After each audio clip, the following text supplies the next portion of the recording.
Et bonjour tout le monde. Je me présente, Nadine Blanchette-Martin.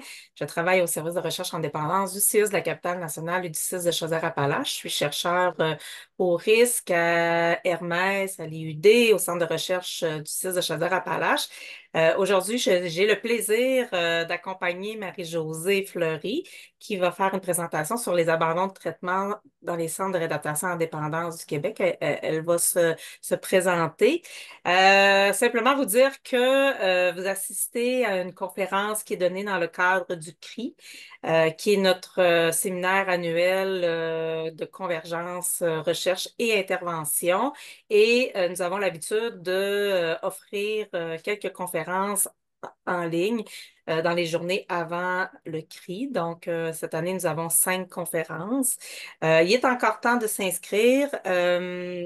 Donc, vous pouvez aller là, sur le site web du risque et vous inscrire si vous avez envie là, de participer aux dernières qui restent.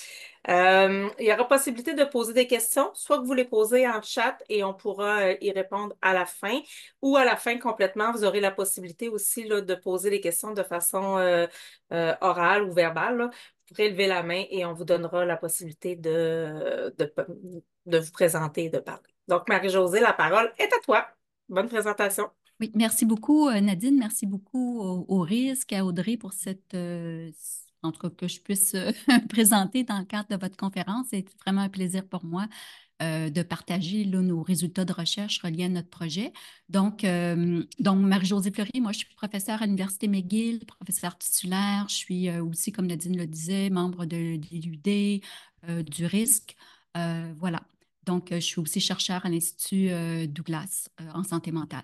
Donc, aujourd'hui, je vais vous parler de l'abandon en traitement en centre de réadaptation en dépendance, les CRD. Et je voudrais remercier nos bailleurs de fonds. On a eu la chance d'avoir quand même trois financements des PODS. Donc, on a fait là, une série de travaux en fait, notre gros thème, on s'intéresse à la qualité des soins, à la rencontre des besoins des usagers qui sont desservis par les centres de réadaptation en dépendance.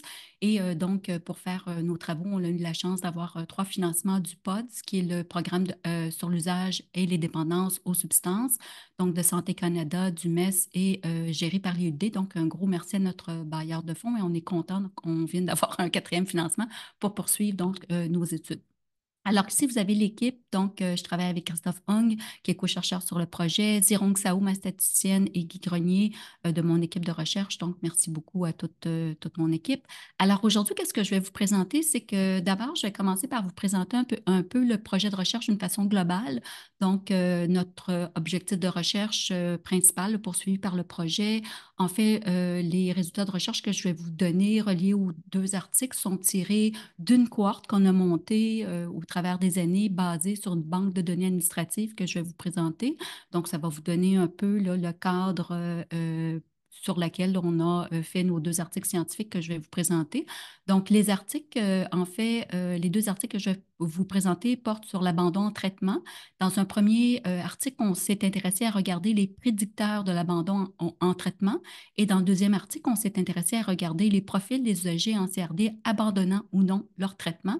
Quand on fait des analyses de profil, je vous dirais qu'on part beaucoup du constat qu'on pense qu'il n'y a pas une population homogène, que des sous-groupes. Alors ici, on a voulu regarder, est-ce qu'il y a effectivement des sous-groupes qui abandonnent plus leur traitement, qui abandonnent moins leur traitement, puis quelles sont les caractéristiques de ces différents groupes. Donc, c'est ce que je vais vous présenter aujourd'hui.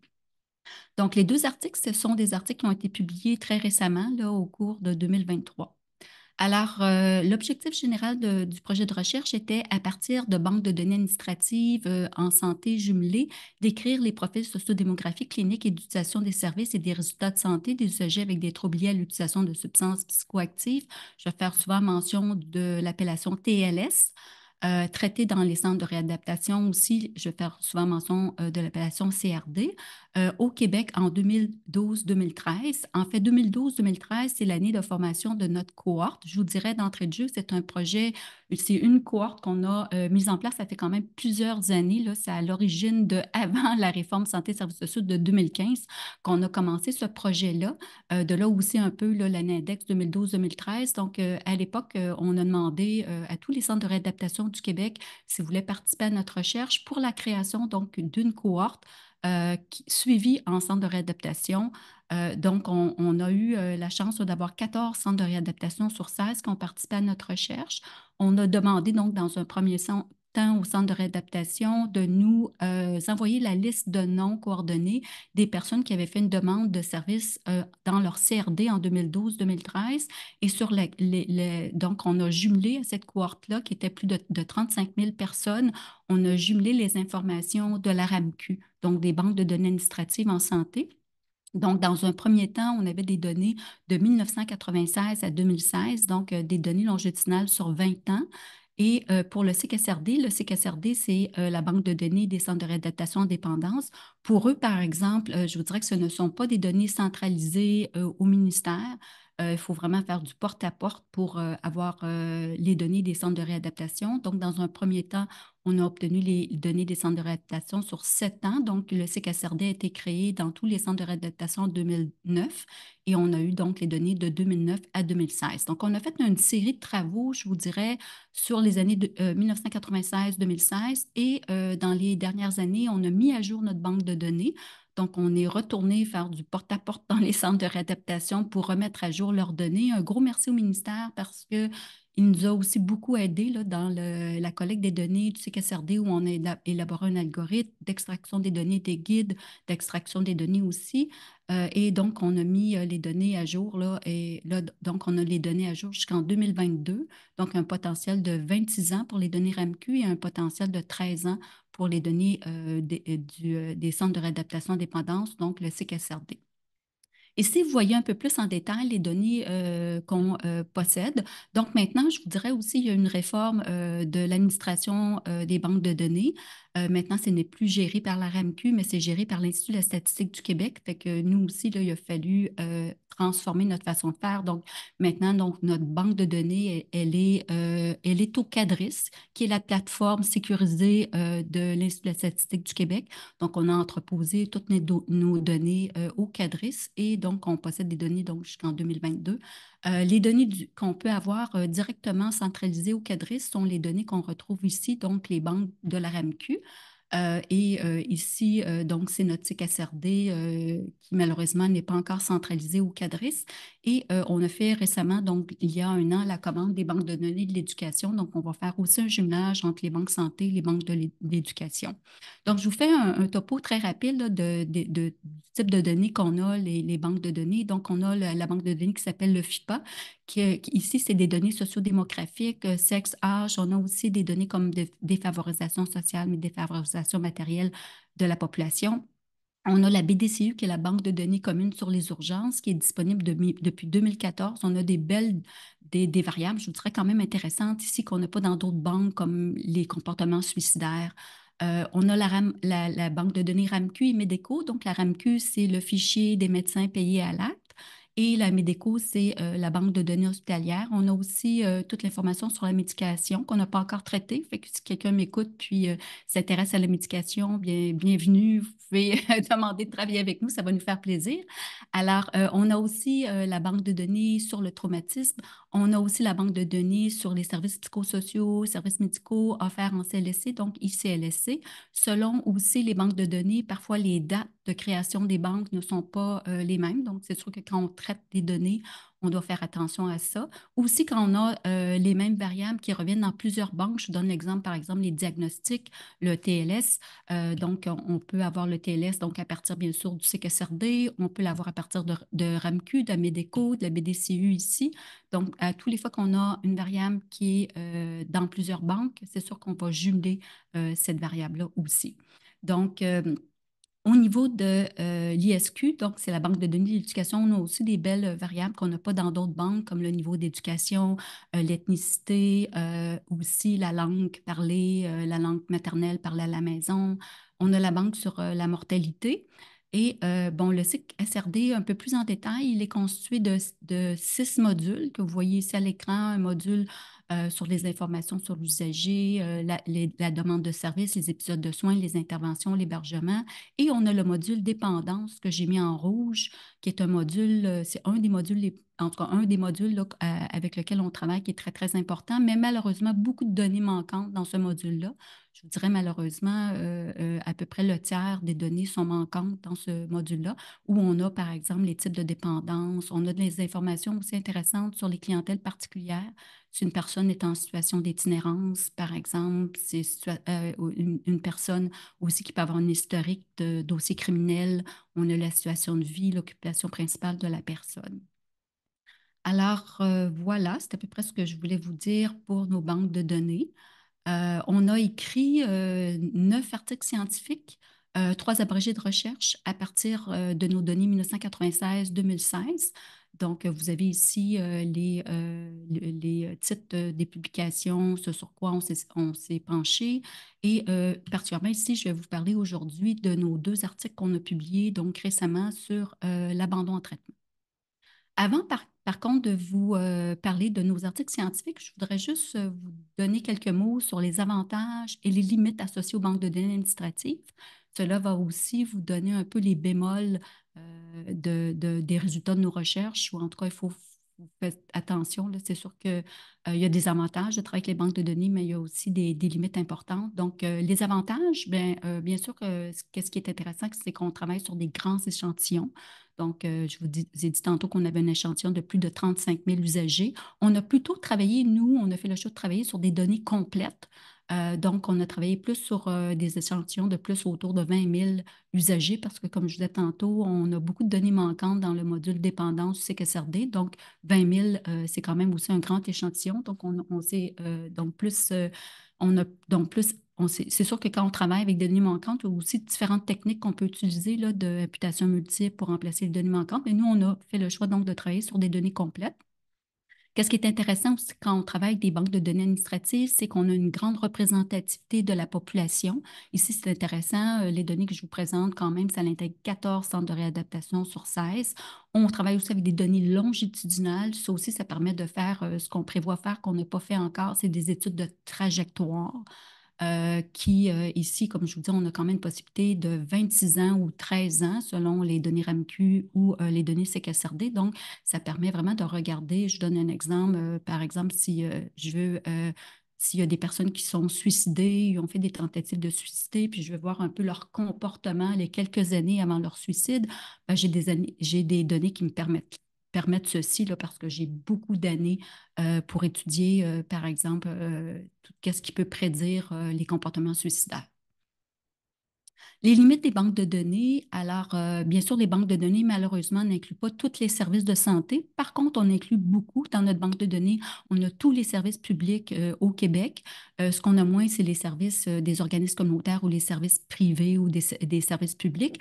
Donc, on n'a pas les services psychosociaux des hôpitaux. Par contre, on contourne un peu ça parce qu'on a les services médicaux à l'hôpital. On n'a pas les psychologues en privé. Je voudrais que c'est un moindre problème parce que c'est sûr que nous, on travaille sur une clientèle vulnérable. On sait que pour avoir accès au psychologue, il faut soit avoir une assurance privée au niveau de son travail ou avoir assez de sous pour payer le service du psychologue, qui est quand même assez dispendieux. On n'a malheureusement pas les organismes communautaires et les ressources privées en toxicomanie, qui sont quand même des acteurs très clés là, dans le domaine. Aussi, quand on travaille sur les banques de données, on travaille sur des banques qui sont axées sur le traitement. C'est important de garder ça en tête.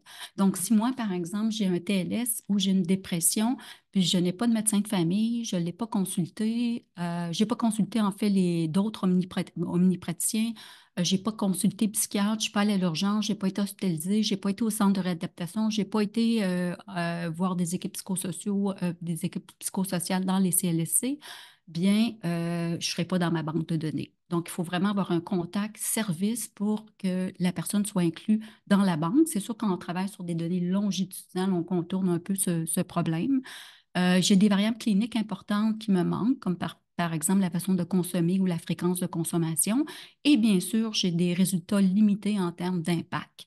Je n'ai pas la rémission, je n'ai pas le rétablissement, je n'ai pas une belle variable comme la qualité de vie des personnes, donc une variable importante là, qui peut être une proxy là, d'effets positifs pour particulièrement les clientèles vulnérables et à problématiques chroniques.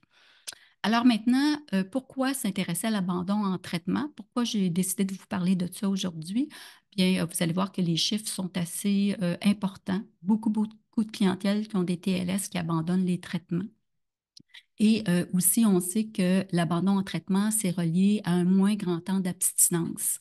C'est relié aussi à un moins bon rétablissement ou moindre rémission. C'est relié aussi à au fait de moins être intégré à l'emploi. C'est relié aussi à une mauvaise ou moins bonne qualité de vie. Donc, quand même des effets là, indésirables importants qui est relié à l'abandon en traitement. Je dirais quand même qu'il y a eu considérablement de travaux qui ont été faits sur l'abandon en traitement, beaucoup plus de travaux qui ont été faits là, plusieurs années que récemment.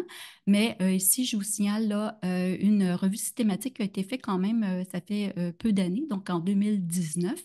C'est une revue systématique, en fait, qui s'est intéressée aux traitements psychosociaux. Ça, c'est important à tenir ça en compte. Donc, en fait, on s'est intéressé aux traitements externes et on considérait tout type de traitement, donc pas seulement dans les centres spécialisés en addictologie, mais dans tous les traitements psychosociaux pour les personnes qui avaient des TLS. Et ici, donc, on en est venu à une moyenne d'abandon au traitement de 30 quand même, qui est assez élevé. Donc, une personne sur trois abandonne leurs traitements psychosociaux dans tout type là, de traitement externe. Je vous donne ici une autre statistique qui est beaucoup plus ancienne, mais qui est plus proche de ce que nous, on a fait. Donc, une statistique du SAMHSA de 2011. Ici, c'est aux États-Unis. On s'est intéressé à regarder l'abandon en traitement dans les centres spécialisés en addictologie. Et on s'est intéressé donc à regarder l'abandon en traitement pour les services externes et les services internes. C'est important, c'est intéressant de les distinguer parce qu'on a un peu plus d'abandon en traitement dans les services internes qu'externes. Ça fait sens aussi parce que c'est plus contraignant dans les services internes que être suivi en externe. Nous, dans notre étude, donc, on a eu un résultat de 55 d'abandon en traitement dans les centres de réadaptation en dépendance, donc qui nous rapproche là, assez bien là, de ce qu'on a retrouvé au niveau du SAMHSA en 2011. Nous, on s'est intéressé, ce qui nous distingue de d'autres études, c'est qu'on s'est intéressé à l'épisode de soins. Un épisode de soins, ça peut intégrer le fait qu'un usager ait consulté plusieurs programmes dans un CRD, mais on va voir que la plupart des programmes consultés, c'est à peine un. Là. Je vais vous donner les statistiques là, dans une seconde. Et majoritairement, nous, les usagers étaient traités en externe. C'est quand même une minorité d'usagers qui sont traités en interne dans les CRD. On avait environ 10 là, de nos personnes qui avaient complété un épisode de traitement CRD qui étaient plus suivis en interne. Alors, je vous donne déjà des informations un peu plus là, complémentaires, ce qui explique là, l'épisode de traitement CRD. Donc, au niveau des épisodes de traitement CRD, comme je vous disais tantôt, la plupart des gens ont suivi un seul programme en CRD. Quand on parle de programme, vous avez ici la liste des programmes là, en CRD qui sont compilés dans le CIC-SRD. Majoritairement, comme je vous disais, ce sont des programmes là, de suivi externe. Donc, on voit, je vous distingue aussi dans les chiffres que je vais vous donner la moyenne et la médiane. Quand il y a beaucoup d'écart dans les chiffres, c'est intéressant de donner la médiane.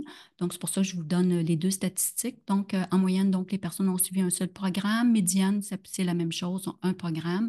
Nombre d'interventions, par contre, reçues dans le dernier épisode, vous allez voir que quand je vous parle des déterminants d'un épisode d'abandon de traitement, je vais regarder une période de 3 ans pour l'abandon du traitement, mais on s'intéresse au dernier épisode d'abandon au traitement en contrôlant pour les épisodes précédents de traitement. Donc, pour le dernier épisode de traitement en CRD, en moyenne, les personnes recevaient 11 interventions et la médiane était 6. Donc, c'est important. Ici, on voit qu'il y a quand même un écart considérable entre la moyenne et la médiane. Ce sont aussi, on peut constater déjà que les usagers reçoivent peu d'interventions d'une façon globale. Et la durée du traitement aussi était relativement courte, donc moyenne 6 mois, médiane 4 mois. Alors, je passe maintenant donc au premier objectif de recherche du premier article. Donc, les objectifs de recherche de l'article prédicteur de l'abandon en traitement étaient ceux-ci. Donc, examiner le recours aux soins ambulatoires et les caractéristiques sociodémographiques et cliniques des usagers ayant un TLS prédisant l'abandon des traitements en CRD et cerner les risques d'effets indésirables ou néfastes associés à l'abandon des traitements dans les 12 mois suivant un épisode de traitement. En fait, ici, je vous ai déjà dit d'entrée de jeu que malheureusement, dans les banques de données administratives, on a peu de variables d'outcome ou d'effets. Alors, nous, on utilise souvent comme variable proxy d'effets indésirables l'utilisation, une grande utilisation de l'urgence. En fait, on a fait beaucoup de travaux sur la grande utilisation de l'urgence. C'est défini comme un usager utilisant les urgences au moins 3 fois durant une année. On sait qu'il y a environ 20 de la population qui utilise les urgences au cours d'une année. On peut être malchanceux, puis on utilise les urgences 2 fois. On sait que les services, mis à part l'urgence, il y a très peu de services la nuit, le soir et les fins de semaine. Donc, et aussi, on sait que quand on a un accident important, c'est sûr qu'on nous conduit à l'urgence. On peut être pas chanceux et on utilise l'urgence 2 fois, mais quand on commence à utiliser l'urgence 3 fois et plus, c'est souvent synonyme que l'usager est mal desservi par par le système ambulatoire public et c'est aussi un proxy de clientèle vulnérable. Donc, on utilise beaucoup cet indicateur-là et bien sûr ici, donc, on a utilisé les décès qu'on a dans notre banque de données. Alors, quelques mots sur la méthode et la création de la cohorte. Donc, ici, on a utilisé une cohorte et ça va être la même, je vous dirais que l'article 1 et 2, c'est la même cohorte qu'on utilise. Donc, constituée de 16 179 usagers. Nos critères d'inclusion étaient avoir 12 ans et plus. Donc, fallait avoir les données complètes RAMQ, CQSRD. Donc, déjà, j'ai mis CQSRD en rouge parce que je vous ai déjà dit que déjà, on éliminait beaucoup de personnes qui n'avaient pas le module dépendance, pas complété le module dépendance de CQSRD. Et aussi, comme autre critère d'inclusion, ici, il fallait avoir complété, qu'on a l'information complète sur, sur l'épisode de soins, si la personne l'avait complété ou si la personne avait abandonné son traitement. Voilà. Donc, les critères d'exclusion qu'on a rajoutés, en fait, on a éliminé peu de personnes à partir de ces critères d'exclusion-là, un peu plus de 200. Donc, les personnes qui avaient décédé dans les 3 ans de suivi pour les épisodes de soins, on a dû donc les éliminer. Et les personnes aussi qui avaient été hospitalisées une trop longue période, avant le dernier épisode de traitement, dans les 12 mois, en fait, avant le dernier épisode de traitement CRD, on les a aussi éliminés parce que vous allez voir que dans notre article, on s'intéresse aussi à l'intensité des soins reçus par les autres dispensataires hors CRD. Donc, on ne peut pas recevoir de soins ambulatoires, bien sûr, si on est hospitalisé. Donc, ici, vous voyez un peu le cadre conceptuel de notre étude. Donc, ce qu'on voulait mesurer, donc, c'est donc les prédicteurs de l'abandon au traitement. Là. Ça, c'était notre variable dépendante. On a, comme je vous disais tantôt, là, mesuré sur une période de 3 ans. Quand on travaille avec les données administratives, c'est toujours des données financières. On part l'année, donc, le 1er avril au 31 mars. Et on s'est intéressé au dernier épisode de soins en contrôlant pour les épisodes précédents de soins. Donc, comme prédicteur, on a regardé les caractéristiques sociodémographiques des EG, les caractéristiques cliniques et l'utilisation des services. Et par la suite, donc, on a relié le fait d'avoir abandonné ou non les traitements. On a voulu savoir si c'était relié à des effets indésirables. Donc, au niveau des variables sociodémographiques, donc, on s'est intéressé à savoir est-ce que le fait d'être un homme ou une femme, par exemple, prédisait plus l'abandon au traitement ou pas. On s'est intéressé à regarder s'il y avait des groupes d'âge qui se distinguaient par rapport à l'abandon au traitement. Le fait aussi d'être plus défavorisé matériellement, socialement, est-ce que ça, c'était relié aussi à l'abandon au traitement? On a regardé aussi l'historique de criminalité ou l'historique de situation d'itinérance. Est-ce que c'était relié à l'abandon au traitement?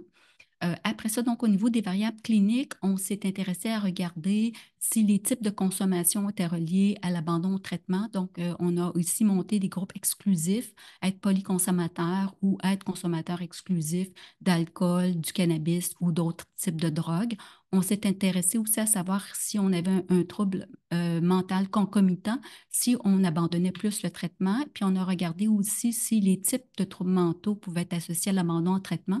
Ici, on s'est intéressé aux principaux troubles mentaux qu'on a aussi regroupés en avoir des troubles mentaux graves, schizophréniques, troubles bipolaires, personnalité, les troubles mentaux courants, l'anxiété, dépression, etc.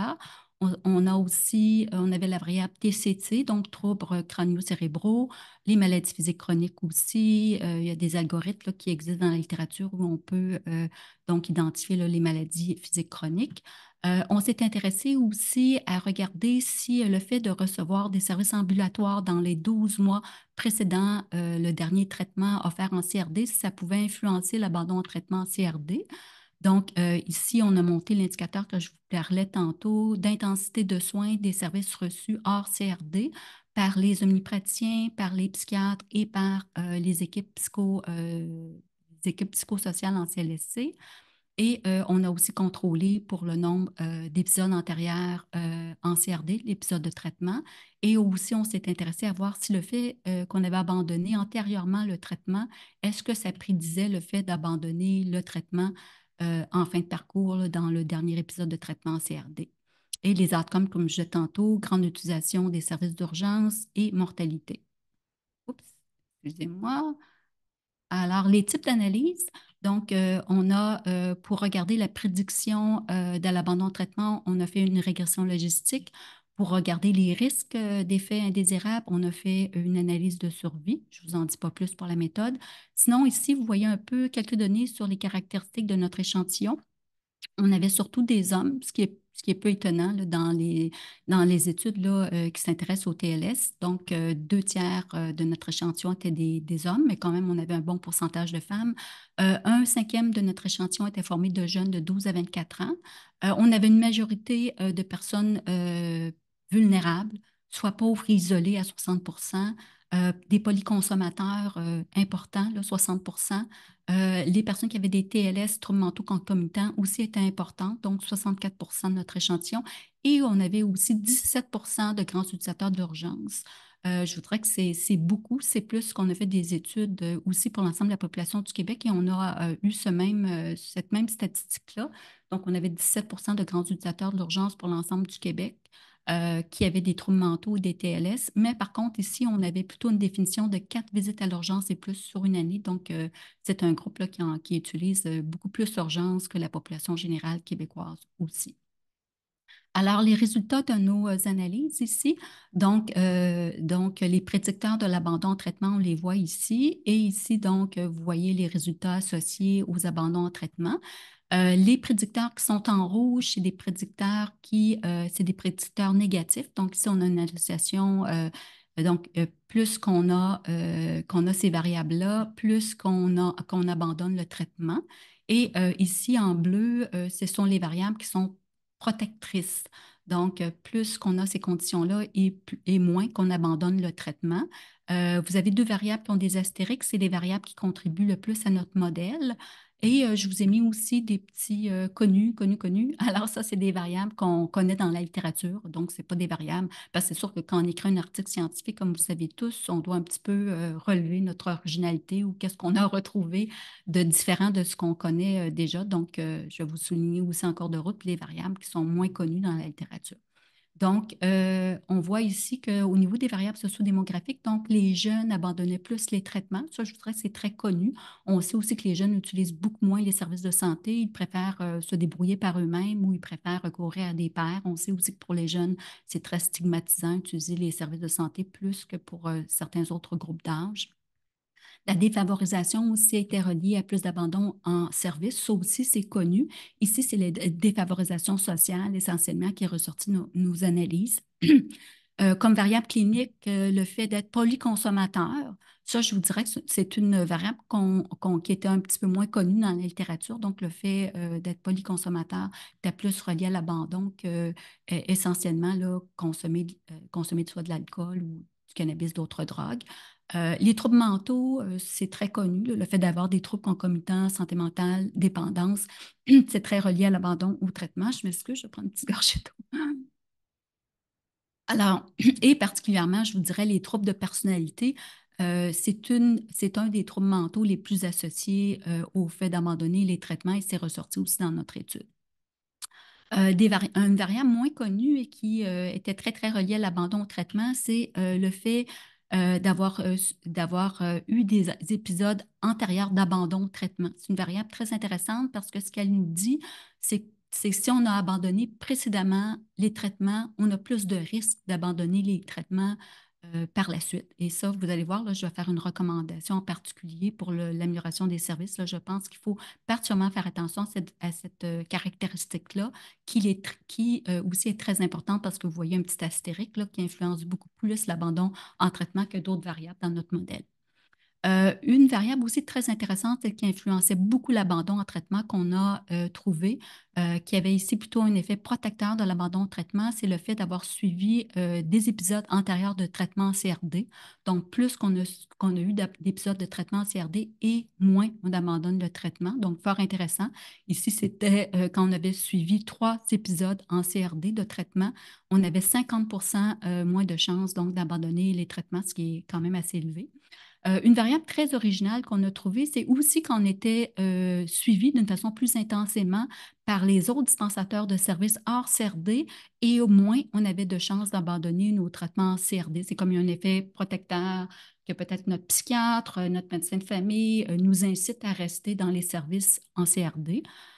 Donc, en fait, l'indicateur, c'est 4 fois et plus. Donc, on a ici différencié des personnes qui n'étaient pas suivies, 0 suivi, versus un à 3 suivis et 4 qui était l'indicateur de la plus grande intensité de soins là, qu'on a retenu dans nos analyses. Et une variable où on était un peu surpris, on a donc vu là, que plus que la personne avait d'antécédents de situation d'itinérance et ça avait comme un effet protecteur sur l'abandon en traitement, la façon dont on interprétait ça, et vous pourrez me dire si vous trouvez d'autres modes d'interprétation. Donc, nous, on s'est dit, bon, peut-être c'est une clientèle tellement vulnérable qu'on fait un peu plus attention, qu'elle n'abandonne pas ses traitements. On lui donne peut-être un peu plus d'intensité de soins. Et on sait aussi que parallèlement, de plus en plus, les personnes en situation d'itinérance sont intégrées dans des programmes de soutien en logement. Parallèlement, je fais beaucoup de travaux sur le soutien en logement de type Housing First. Donc, peut-être que ces personnes-là, en tout cas certaines d'entre elles, ont pu être intégrées dans ce type d'intervention-là.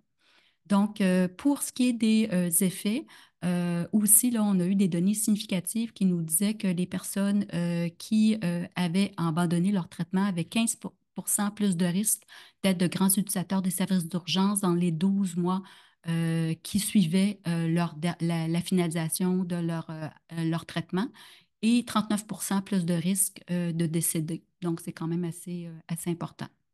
Recommandation maintenant reliée à cet article. Comme je vous disais tantôt, une recommandation liée au dépistage, vraiment mieux identifier les usagers ayant antérieurement abandonné leur traitement. Je pense que c'est bien important de les identifier et d'essayer aussi de leur donner d'autres services, donc des services différents qui répondent à leurs besoins. C'est sûr que si moi, j'abandonne mes traitements puis je reviens fréquemment dans les centres de réadaptation, puis m'offre toujours le même type de service, ben, probablement que je vais être portée aussi à continuer d'abandonner mes traitements. Donc, vraiment important de bien identifier ces usagers-là et de s'assurer qu'on met en place des interventions répondant mieux à leurs besoins. Aussi, une autre recommandation, consolider le suivi en CRD de différentes formes durées. Alors, on a vu que les interventions en CLSC étaient de peu d'intensité et de courte durée, malgré les besoins élevés de la clientèle ou aussi malgré le fait que les TLS sont souvent plus chroniques que aigus. Nous, en fait, on avait fait une recension des écrits publiée en 2016. Vous avez ici la référence où on avait, en fait, c'était une méta-analyse qu'on avait fait, où on avait recensé quand 35 à 50 des individus avec un TLS étaient en rémission après une période de 17 ans. Donc, 17 ans, c'est vraiment beaucoup. En 17 ans aussi, beaucoup d'essais et d'erreurs de retour, de sortie dans les services de la clientèle. Donc, importance de peut-être mettre en place des programmes comme le suivi intensif dans la communauté, le suivi d'intensité variable, des programmes de traitement intégré, TLS, troubles mentaux. On a vu que les troubles mentaux étaient très importants chez cette clientèle-là aussi, majoritairement aussi, les personnes ont ces troubles concomitants. Donc, c'est des programmes aussi qui ont été beaucoup implantés là, au niveau de la santé mentale et on retrouve très peu de programmes de longue durée à l'heure actuelle dans les CRD. Je sais qu'il y a des projets de développer ce type de programme-là de longue durée dans les CRD et je pense que ça serait très important. Donc, maintenant, j'en suis rendue à vous présenter l'article 2. Alors, qui lui a porté aussi sur l'abandon de traitement, mais où on a identifié en fait des profils d'usagers avec TLS ayant abandonné ou non leur traitement CRD, intégrant le recours à d'autres services ambulatoires. Donc, on a formé nos profils à partir de variables services. Après ça, donc, comme objectif, on visait à associer ces profils-là d'usagers à leurs caractéristiques sociodémographiques et cliniques. Et après, on s'est intéressé à voir est-ce que les profils étaient reliés à des effets indésirables. Enfin, on voulait savoir, on voulait un peu mesurer les effets indésirables selon le profil là, des usagers. Et ici, donc, on a utilisé les mêmes indicateurs que tout à l'heure, sauf qu'on a rajouté l'hospitalisation. Alors, il existe très peu d'analyses de profils d'usagers ayant des TLS qui se sont intéressés à la rétention en abandon en traitement. Il y a beaucoup d'études de profils, je vous dirais, d'usagers TLS, mais qui intègrent surtout des variables, des variables cliniques et des variables sociodémographiques. Très peu de variables de services sont intégrées et très peu, donc, on a recensé en fait juste 2 articles qui se sont intéressés à monter des profils d'usagers ayant abandonné ou non leur traitement. Et ce que nous disent ces études-là, c'est que les profils avec des usagers ayant plus de sévérité de consommation et ayant des troubles mentaux concomitants au TLS abandonnent plus, d'une façon générale, leur traitement. Excusez-moi. Alors, au niveau de la méthode, donc, je vous l'ai déjà dit tout à l'heure qu'on a utilisé la même méthode que précédemment. Donc, c'est la même cohorte de 16 179 usagers avec les mêmes critères d'inclusion-exclusion. Pour faire des profils, donc, on a utilisé la méthode des classes latentes. Donc, les profils intègrent donc les variables, comme je disais tantôt, de service. Et par la suite, donc, on a pour mesurer les caractéristiques sociodémographiques et cliniques des usagers, on a fait des régressions multimoniales. Donc, ce que c'est d'une régression multimoniale, c'est parce qu'on a toujours un profil qu'on va comparer aux autres. Je vous le dis tout de suite, donc il faut retenir plus là, dans ma présentation.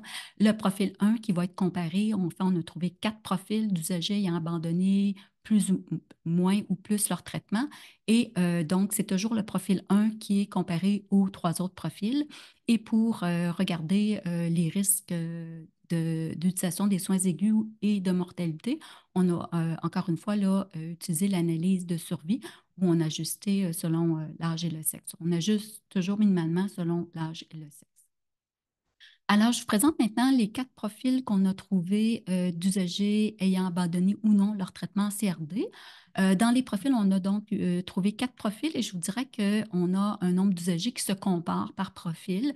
Donc, 24 dans le profil 1, 30 d'usagers dans le profil 2, 18 dans le profil 3, 28 dans le profil 4. Et ici, on a des groupes qui se contrastent beaucoup. Alors, le profil 1 et 2, ce sont des profils qui n'avaient pas d'abandon antérieur de traitement. Et le profil 1 contraste du profil 2 parce que lui a peu de services, utilise très peu les services hors les services là, des centres de réadaptation. Et ici, le profil 2, c'est le contraire, a une grande utilisation des services hors des services de CRD. Puis vous allez voir aussi, c'est la même chose ici, le profil 3 et 4. Ici, on a exclusivement des usagers qui avaient abandonné antérieurement leur traitement. Et le profil 3 et 4 se contraste aussi par le peu de services utilisés pour le profil 3 hors des CRD et une grande utilisation des services utilisés pour le profil 4. Donc, plus en détail, le profil 1, donc, c'est un profil qui avait un seul épisode de soins CRD. On utilisait un seul programme, 4 interventions et plus, qui s'est étalé sur une période de 1 à 6 mois. Donc, c'est des usagers qui étaient en majorité pas suivis par les omnipraticiens ou par les psychiatres et ne recevaient aucune intervention psychosociale. La quasi-totalité de ce groupe n'avait pas de continuité ou de régularité de soins. La continuité des soins, c'est un algorithme qu'on construit. On regarde le fait s'il est, en fait, on mesure la continuité des services médicaux et on regarde à quel point les usagers vont toujours voir les mêmes médecins. Donc, on monte un algorithme à ce niveau-là et donc on peut voir si c'est une bonne continuité des soins ou une moins bonne continuité des soins. Et la régularité des soins, c'est un indicateur qu'on a monté en découpant l'année en 4 périodes de 3 mois et on regarde sur chacun des modules de 3 mois si on reçoit un minimum d'un soin. Donc là, ça veut dire une régularité de soins, une très grande régularité de soins si on consulte à toutes les périodes de nos 4 périodes de 3 mois. Donc, ici, on voit, donc, je vous avais déjà dit que c'est un peu le contraire en termes de grande utilisation des services hors CRD. Donc, ici, ce qui contraste du profil 1 et 2, c'est que les usagers du profil 2, donc, ont utilisé plus davantage de programmes. Ils ont aussi reçu leur suivi en CRD s'étale sur une plus longue durée, donc de plus d'1 an. Ce sont aussi des usagers qui ont reçu en majorité 4 interventions et plus, qui est notre indicateur le plus élevé, là, des omnipraticiens, des psychiatres, et une minorité de ces usagers-là avaient reçu des services psychosociaux. C'est le groupe qui reçoit la plus grande continuité de soins et c'est le groupe qui se classe là, en deuxième sur quatre, donc deuxième sur quatre pour la réception d'une bonne régularité de soins. Le profil 3 maintenant et 4, donc je vous disais que ce sont des profils qui ont abandonné antérieurement leur traitement. Le profil 2 a eu 2 épisodes en CRD à moyenne, dont des courts épisodes qui s'étalaient moins de 30 jours. Ben, surtout autour de 30 jours, et a reçu très peu de traitements intensifs, là, et ce n'est pas une grande intensité ici qu'on a regardé, donc 4 traitements et plus pour la dernière épisode de traitement en CRD. Quasi tous les usagers utilisaient très peu de services au niveau de l'omnipraticien et du psychiatre, et une minorité recevait des services psychosociaux. Et au contraire, donc le groupe, donc maintenant je vous parle du profil 4, ce groupe donc avait utilisé plus de programmes, contrairement au groupe 3, et plus d'usagers avaient reçu une plus grande intensité de soins. Et la majorité des usagers recevaient 4 interventions ou plus des omnipraticiens et des psychiatres. Et quand même, ici, le tiers des usagers avaient reçu 4 interventions et plus des services psychosociaux des CLSC. En fait, c'est le groupe qui recevait à la fois le plus de continuité et de régularité de soins. J'ouvre juste une parenthèse pour vous dire que c'est sûr, d'une façon générale, quand on regarde les usagers ayant des TLS, c'est des usagers qui, somme toute, globalement, utilisent très peu les services de santé, contrairement à d'autres populations ayant des maladies physiques chroniques ou des troubles mentaux. Alors maintenant, si on s'intéresse aux caractéristiques sociodémographiques et cliniques reliées au profil, là encore une fois, je répète le fait que c'est le groupe 1 qui est comparé aux 3 autres groupes, donc il faut le garder un peu plus en tête. Donc, le profil 1, c'est les usagers donc sans abandon antérieur de traitement et utilisant peu les services. Alors, ils se caractérisent, excusez-moi, de cette façon-ci comparativement au profil 2, 3 et 4. Alors, ils sont moins importants là, à vivre seuls ou en monoparentalité. Ils sont moins importants à avoir sans emploi. Ils ont moins aussi d'antécédents de situations d'itinérance. Ils ont moins aussi de troubles mentaux chroniques. Ils sont moins aussi polyconsommateurs de drogue. Ils ont moins aussi de troubles mentaux. 61% de ce groupe, en fait, étaient sans troubles mentaux. Ils ont moins de TCC. Ils ont moins de maladies physiques chroniques. Maintenant, si on regarde le profil 2, comment il se compare au profil 1, il inclut aussi plus de femmes. Alors, je vous répète quand même, le profil 2, c'était les usagers aussi sans abandon antérieur de traitement CRD avec une grande utilisation des services. Donc, il se compose plus de femmes, plus de population adulte, plus de personnes retraitées. Ils sont moins défavorisés matériellement et socialement que le profil 1. Ils ont moins d'antécédents criminels que le profil 1. Ils consomment plus des TLS, essentiellement alcool, et ils ont plus de troubles mentaux graves, maladies physiques chroniques. En fait, c'est le deuxième groupe en importance après le profil 4 que je vais vous présenter dans quelques instants. Le profil 3, ce sont les usagers avec abandon antérieur de traitement et utilisant peu les services. Donc, eux, ils sont plus défavorisés matériellement et socialement que le profil 1. Ils ont plus d'antécédents criminels. Ils utilisent, en fait, sont moins consommateurs d'alcool exclusivement. Ils ont aussi, en fait, c'est le deuxième groupe après le profil 1 à avoir le moins de troubles mentaux. Donc, 47% ici de ce groupe sont sans troubles mentaux. Le profil 4, les EG avec abandon antérieur de traitement et grande utilisation de services, il est similaire au profil 2 en ce sens qu'il intègre plus de femmes, plus de population adulte et plus de population retraitée. Il est similaire au profil 3 dans ce sens qu'il regroupe plus de personnes défavorisées matériellement et socialement et aussi intègre plus d'antécédents criminels. Et c'est le groupe aussi qui recouvre là, qui a une plus grande pathologie de différents troubles. Et quand on le compare là, aux trois autres profils, donc troubles mentaux graves, 10 fois, donc il inclut 10 fois plus de troubles mentaux graves que le profil 1. Troubles de la personnalité, 9 fois plus que le profil 1. Puis aussi, la durée des TLS est plus de nature chronique. Ici, notre indicateur, là, nos indicateurs, c'était avoir des TLS au moins de 6 ans et plus.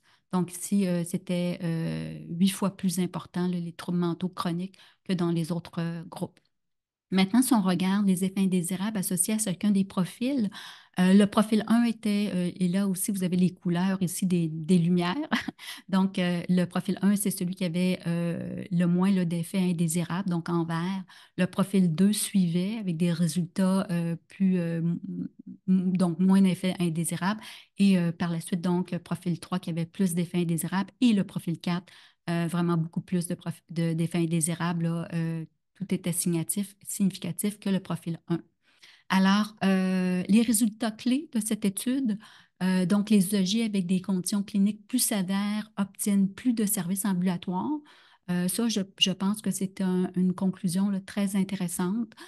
Donc, on peut vraiment dire, en tout cas ici, qu'il y a une meilleure équité dans notre système pour les populations vulnérables. Donc, les populations vulnérables ayant des pathologies sévères sont mieux desservies. On le sait aussi parce que dans beaucoup de nos services, donc, il y a des listes d'attente et des listes d'attente qui privilégient souvent les populations à pathologie plus sévère.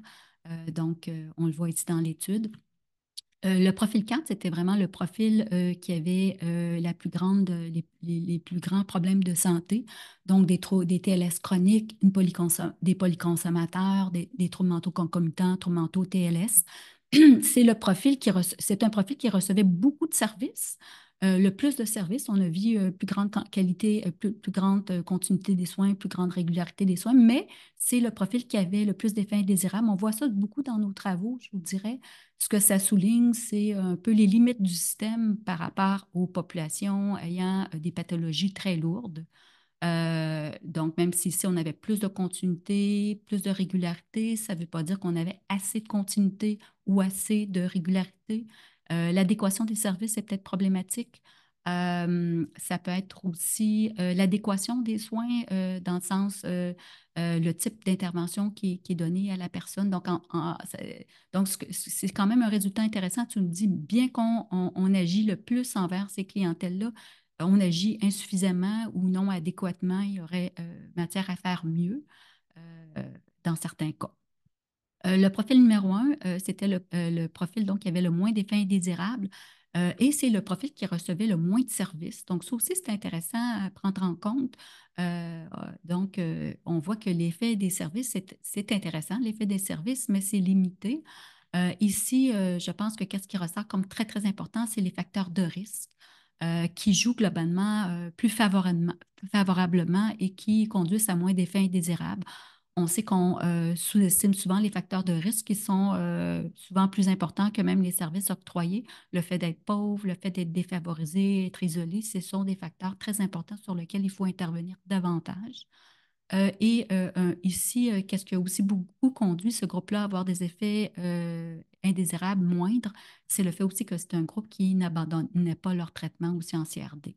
Le profil 2, qui malgré beaucoup de troubles mentaux de maladie physique chronique, c'est intéressant de noter qu'il y a eu quand même qui s'est classé en deuxième sur 4 positions pour des effets indésirables, un effet protecteur important des services, et pas d'abandon au traitement aussi qui a joué dans la conclusion en termes d'effets indésirables, où il y a eu cette classification de deuxième groupe sur 4. Alors, voilà, donc je termine sur un certain nombre de recommandations qui sont à peu près les mêmes que pour le premier article 1. Donc, importance d'identifier les usager avec des antécédents d'abandon, de traitement, vraiment pour mieux s'assurer de répondre à leurs besoins. L'importance aussi de mettre en place des programmes de plus longue durée, plus intensifs, particulièrement dans les CRD. Pour le profil 4, ça pourrait être, par exemple, du suivi intensif dans les milieux et les traitements intégrés, troubles mentaux, TLS, parce qu'on a vu que les troubles mentaux étaient particulièrement importants dans ce groupe. Profil numéro 3, l'importance de mettre en place du suivi d'intensité variable et aussi plus de soutien psychosociaux. Voilà. J'avais préparé quelques petites questions que je laisse à l'écran. Gros merci. Donc, Nadine, la parole est à toi. Merci Marie-Josée, très intéressant. Ben, je vous donne la parole aux participants. Avez-vous des questions pour Marie-Josée de ces données fort pertinentes? Là, moi, j'ai pris plein de notes. Je pense ces données-là peuvent inspirer vraiment nos services et comment on les donne à notre clientèle. Mais j'aimerais vous entendre sur, entre autres, les questions que Marie-Josée pose, dont est-ce que vous retrouvez votre clientèle? Est-ce que ça rejoint votre clientèle? Donc, je vous rappelle, vous pouvez soit l'écrire dans le chat ou encore là, lever la main pour qu'on vous donne la parole. Aussi, j'aimerais bien vous entendre. Est-ce que plus de 50% des USG abandonnent leur traitement? Est-ce que c'est quelque chose que vous voyez dans votre réalité clinique pour ceux-là qui sont cliniciens ou gestionnaires dans la salle que je ne vois pas?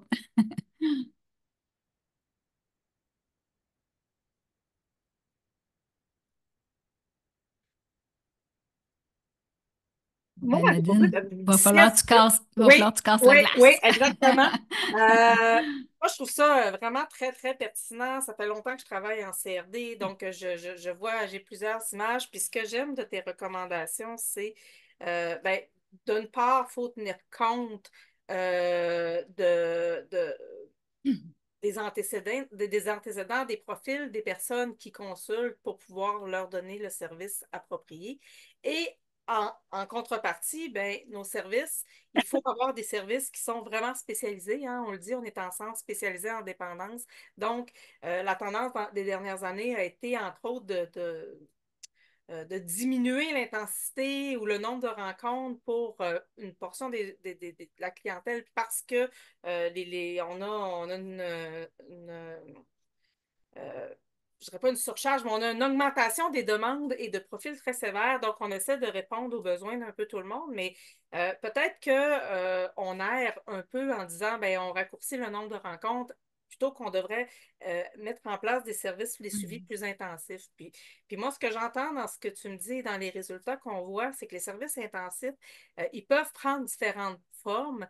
Et ce que j'aime aussi de lire à travers tes données, c'est bien, le service intensif peut venir de plusieurs professionnels aussi et de plusieurs services en dehors du CRD. C'est ça qu'il faut qu'on prenne en considération.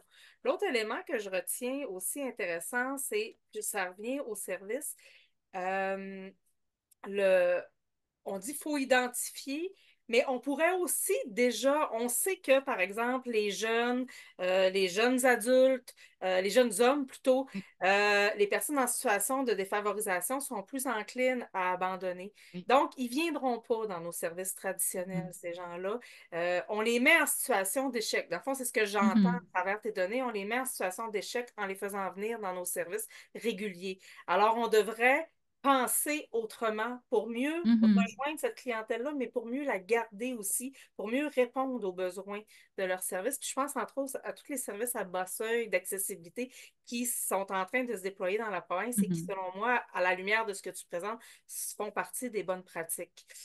C'est Euh, c'est très intéressant, Nadine, ce que tu dis. Et moi, je me dis aussi, avoir des statistiques si importantes, et c'est pas juste mes statistiques à moi, mais toute la littérature nous dit que, un taux élevé d'abandon en traitement dans les centres spécialisés en dépendance. Alors, je pense que ça doit emmener les gestionnaires, les intervenants à réfléchir. Qu'est-ce qu'on peut faire différemment pour faire en sorte de ne pas avoir un taux d'abandon si élevé. C'est la même chose que si nous, on a une classe, on a 50% de notre classe qui échoue, à un moment donné, il faut se remettre en question, puis se poser des questions. Et tout ça étant dit, je ne suis pas en train de dire qu'il n'y a pas une super qualité des services qui est octroyée en centre de réadaptation. Je ne veux pas avoir l'impression de la fille qui dit ça.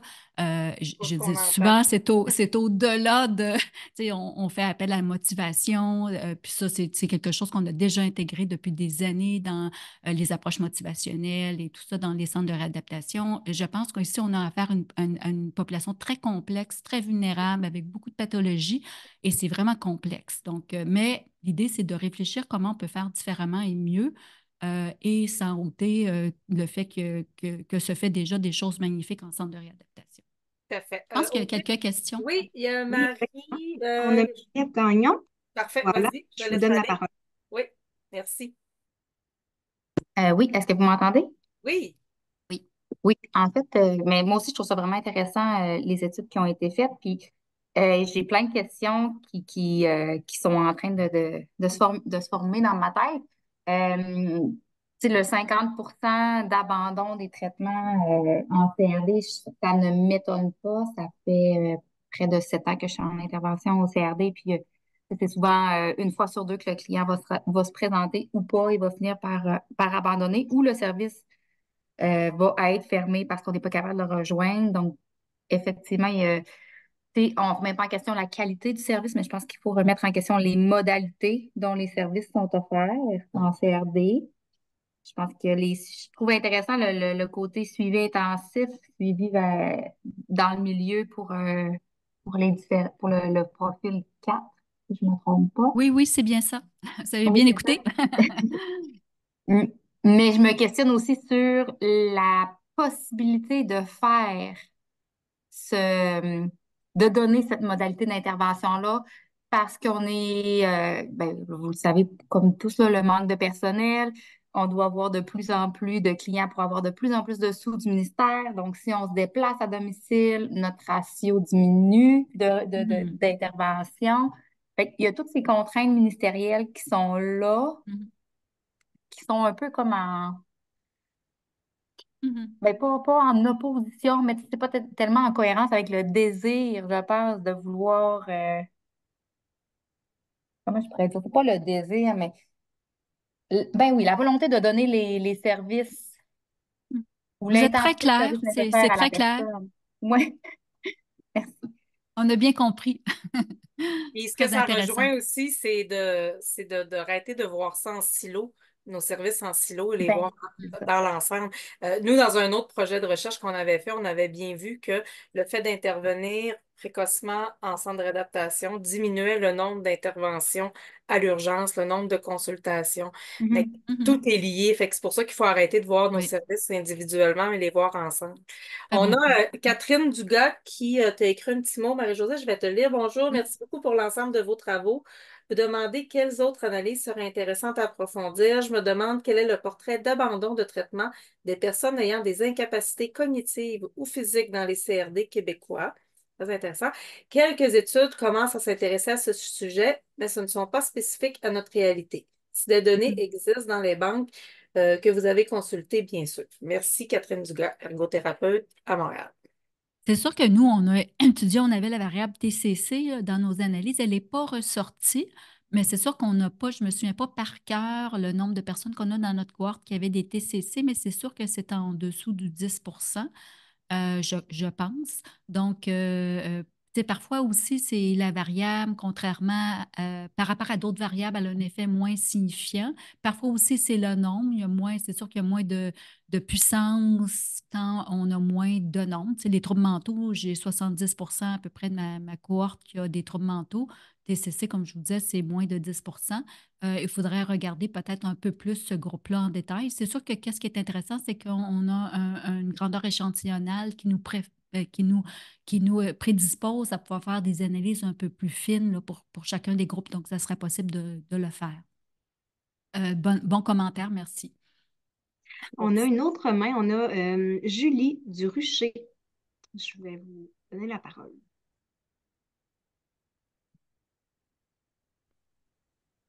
Bonjour. Ah oui, OK, je pense qu'on m'entend.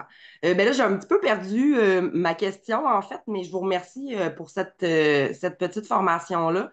Moi, je travaille dans une thérapie, bon, vous le voyez, le rucher, donc on est une thérapie de 180 jours, puis l'abandon est ce qu'on voit le plus régulièrement, malheureusement.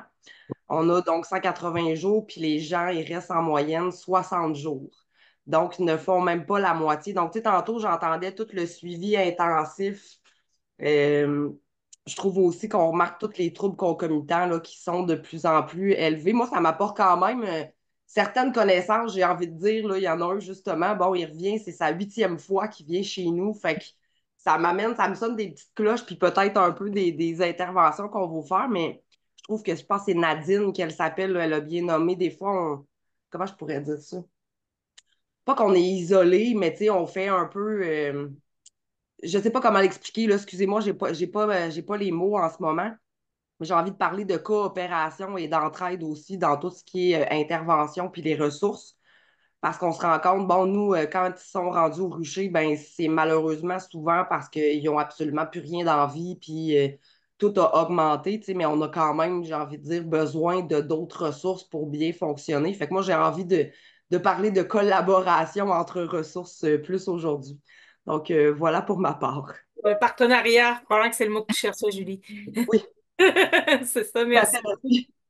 Un point extrêmement important, effectivement, et aussi Nadine, tu l'as souligné, plus d'intégration, moins de travail en silo. Je pense Ouais. que il faut vraiment travailler ensemble parce que ces populations-là ont plein de problématiques, maladies physiques chroniques aussi, troubles mentaux, TCC, différentes polyconsommations. Donc, tout ça, c'est vraiment appelé plusieurs intervenants et et des problèmes sociaux, beaucoup de problèmes sociaux aussi. Oui, tout à fait, parce que, tu sais, tantôt, c'était intéressant la question au niveau des troubles cognitifs. Ben, tu sais, nous, on en a beaucoup, fait qu'il faut adapter notre cadre jusqu'à un certain point. Tout ce qui est au niveau de la Hmm. compréhension, on remarque aussi beaucoup une augmentation des problèmes de santé physique. Excusez, je vais le dire en bon québécois, mais ils sont Mhm. maganés, tu sais, Oui, nos ouais. résidents. Fait que ça, c'est quelque Mhm. chose que j'aurais trouvé intéressant aussi, tout Mhm. ce qui est problème de santé physique, là. Jusqu'à quel point ça peut avoir un impact dans leur suivi. Mais, je vous dirais que pour la cohorte générale, là, c'est plus de 50% qui ont des maladies physiques chroniques, donc c'est vraiment beaucoup. Oh, Moi, je les appelle les clientèles vulnérables. Je pense que ouais, c'est une des clientèles les plus vulnérables, probablement desservies par le système de santé public, là. ouais, Ça, on le voit dans notre étude, là, c'est beaucoup de pathologies ensemble. ouais, tout à fait. Je vous remercie. Merci Merci. à vous pour vos commentaires. Audrey, est-ce qu'il y avait d'autres mains levées? Sinon, je vais aller dans les commentaires, dans le chat. Il y a Marie-Ève qui a encore la main. Est-ce que c'est une vieille main, Marie-Ève, ou c'était un comment? Ben, attendez, là, je vais vous donner la parole, ça va aller mieux. Voilà. Elle dit vieille main. Elle c'est ce qu'elle nous a Vieille À écrit. main, vieille main. OK. Oui, parfait. Il y a quelqu'un qui demande si le PowerPoint va être disponible. Je crois qu'il va être disponible sur le site web du risque, hein. C'est ça qu'on. Avec Oui, la je vais vous présentation que l'envoyer. lui. Parfait, c'est bon. Marie-Ève spécifie ce qu'elle voulait dire tout à l'heure en disant ma réflexion me mène à me questionner sur les façons, propositions pour mettre en place ces belles recommandations dans nos CRD. Dans le fond, c'est comment intégrer les recommandations de la recherche au service qu'on donne. Je pense qu'il y a un gros travail qui est à faire, effectivement, qu'on peut se poser la question. Guillaume Pelletier, du CRD de Québec, qui dit, j'ai l'impression qu'une autre avenue pour améliorer nos services à partir de ces résultats résiderait dans le fait d'obtenir l'opinion des personnes concernées au sujet des raisons de leur abandon. Qu'en pensez-vous? Tout à Ah, fait. peut-être juste un petit point pour dire que, comme je le disais un peu plus tôt, on est très heureux d'avoir eu un nouveau PODS.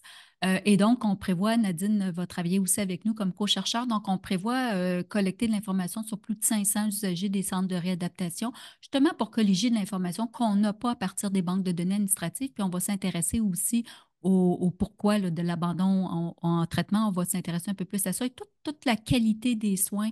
Donc, on va regarder ça plus en détail, là. Ouais. Puis je dirais aussi, ce qui est plus facile pour s'intéresser, pour aller chercher l'avis des gens sur leur abandon, en fait, il faut que ce soit des gens qui reviennent dans nos services, puis qu'on les Mhm, questionne sur le pourquoi ils ont mhm, abandonné. Et donc, c'est au moment où ils reviennent, parce que malheureusement, nous, on s'est intéressé, on a tenté de le faire à plusieurs reprises à travers les années, de rejoindre des gens qui avaient abandonné pour questionner, pour comprendre qu'est-ce qu'on mhm. aurait dû faire de mieux.